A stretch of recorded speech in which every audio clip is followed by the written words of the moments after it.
And single shines the triple sun. What was sundered and undone shall be whole. The two make one. By Gelfling hand, or else by none. By Gelfling hand? Do you know what that means, Kira? Wait. This is a piece of the dark crystal.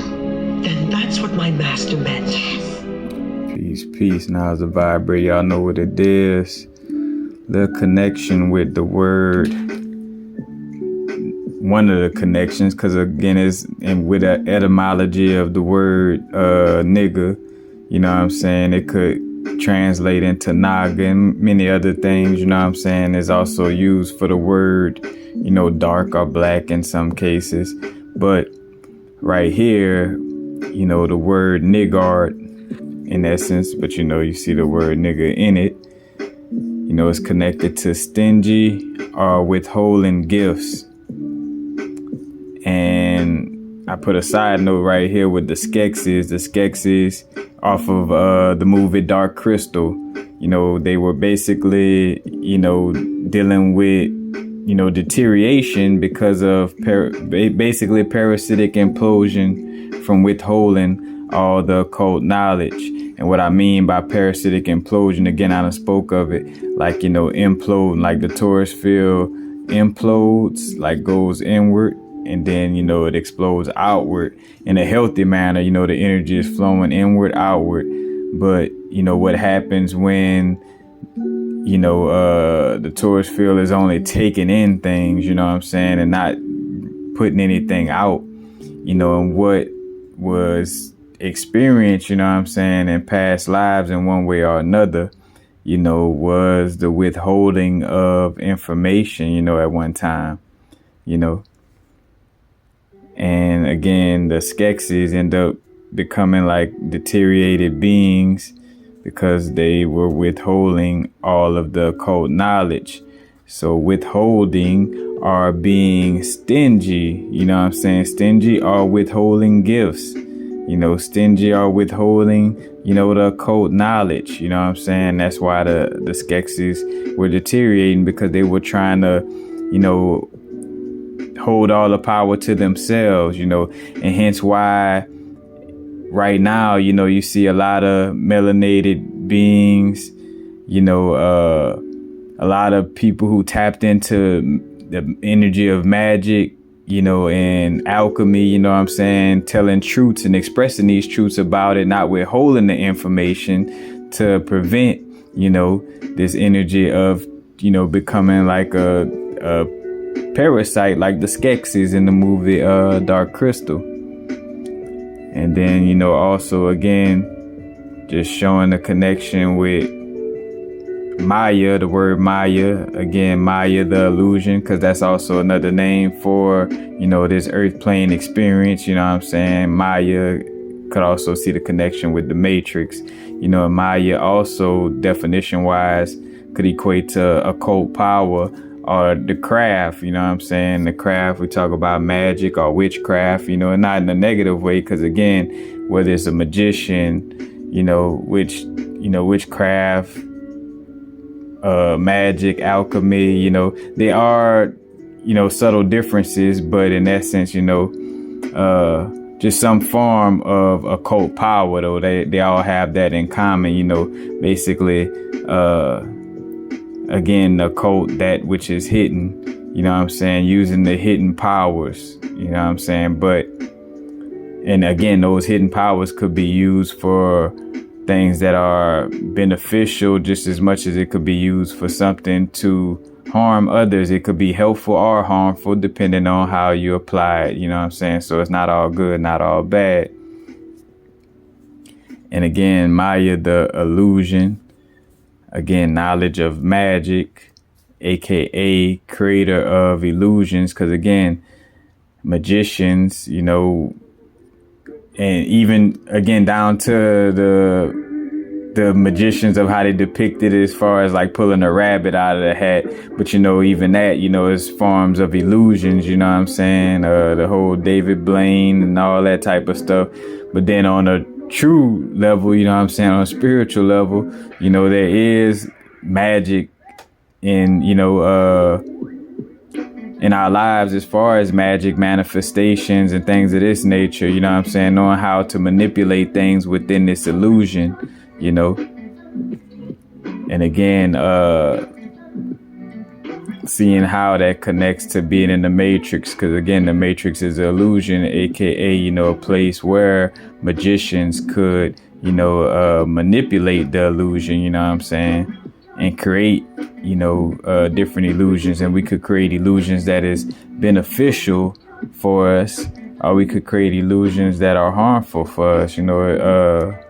And that's why in this lifetime, most of us are creating illusions that are helpful. And then again, not to get deep into alchemy, but, you know, alchemy is more so not necessarily based off of creating illusions, but actually like it's still manipulating, you know, the matter, because matter, matrix, Maya, you know what I'm saying, manipulating matter within the illusion to change forms, but not necessarily about creating illusions. So alchemist is not necessarily about creating illusions, but it is still connected with, you know, manipulation of the illusion, but not to create an illusion, more so again like to change the atomic structures and chemical makeups of certain things. You know, again, they quote unquote always use the terminology turning lead to gold, you know what I'm saying, or working with, you know, the elements to change the elements. But literally an alchemist is, you know, one who just changes, you know, again, changes the energetic structure of certain things, you know. And again, you could be an alchemist just in the sense of, you know, how we use the terminology turning, which that ain't alchemy in the, like when you think about it, like, you know, lemons into lemonade, that's not a big task, but just in the sense of basically turning, you know, harmful or negative situations, or like turning trauma, you know what I'm saying, or triggers into something that could teach you and help you upon your growth, you know what I'm saying. Being an alchemist, you know, shifting that quote unquote negative energy into something positive, you know what I'm saying. And again, as we say, negative, not nothing quote unquote bad, because you can't have the yin without the yang in essence. But you just see like the etymology connections. And then the Panis, group of demons from the upper air, because remember, you know what I'm saying, there are spirits who, you know, there are spirits that's looking to help and do harm on multiple dimensions and multiple levels. Because sometimes, you know, again, with this religious perspective, you know, you think like, oh, quote unquote demons or quote unquote harmful beings only exist, you know, in the earthly plane or in the physical plane. And that's not true. You know, it exists on, you know, on all levels, you know what I'm saying? So, but just again, making the connection with Maya, occult power, the craft, you know, and again, the word Niggard, being stingy or withholding gifts, and seeing, you know, again, how this wordplay just, you know, helps to bring more and more clarity to what we already know and already talked about, you know, as far as what we're doing in this lifetime, and like, you know, understanding like why we are sharing this information and insight. Now, of course, you know, at certain levels, that certain levels of occult or esoteric, you know, knowledge that some people are not able to comprehend or not ready for.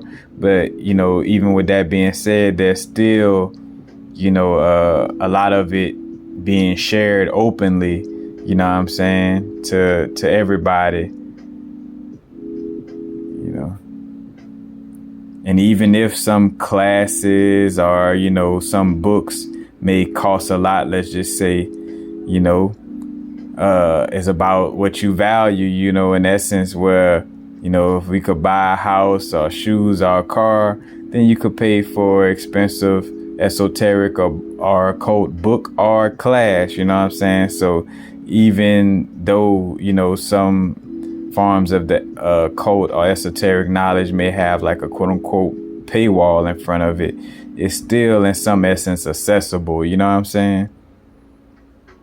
And it's not like being showed to you sideways, you know, like how it is in movies and stuff, like, you know, where at this moment, you know, again, because it, you know, it's just an energy of, again, the information having to be shared on some levels, because again, it's a paradox of, you know, if the information was still being withheld, you know, the knowledge was still being withheld, like, say, for instance, in order for even a parasite or a harmful entity to exist, you know, they have to have somewhere to exist, you know what I'm saying? And if they withhold information to an extreme, then that will cause harm to, you know, this experience called Earth or this illusion, to the point where they wouldn't even have nowhere to be harmful in essence.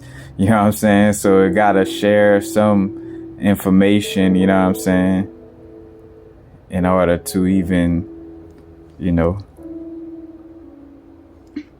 have an experience, you know, to be that, you know, parasitic antagonist, you know, just like, again, like a parasite to a body, you know, to the host, you know, like if a parasite just ran through, like, say, for instance, if a parasite was living in a body, you know, in a person's body, or, you know, a quote unquote human body, but that was the only human body in existence, if that parasite, you know, just ate up that, you know, the energy of, or, you know, let's just say ate up the energy of that one human body to the point where all the energy gone, then that parasite would have nowhere to go and it would soon perish itself, you know what I'm saying? So in that paradoxical fashion, you know, it has to try to, you know, parasitically eat off of its host while still in essence allowing its host to be alive and recuperate, you know, so it could continuously eat, you know what I'm saying? But yeah, just connecting dots.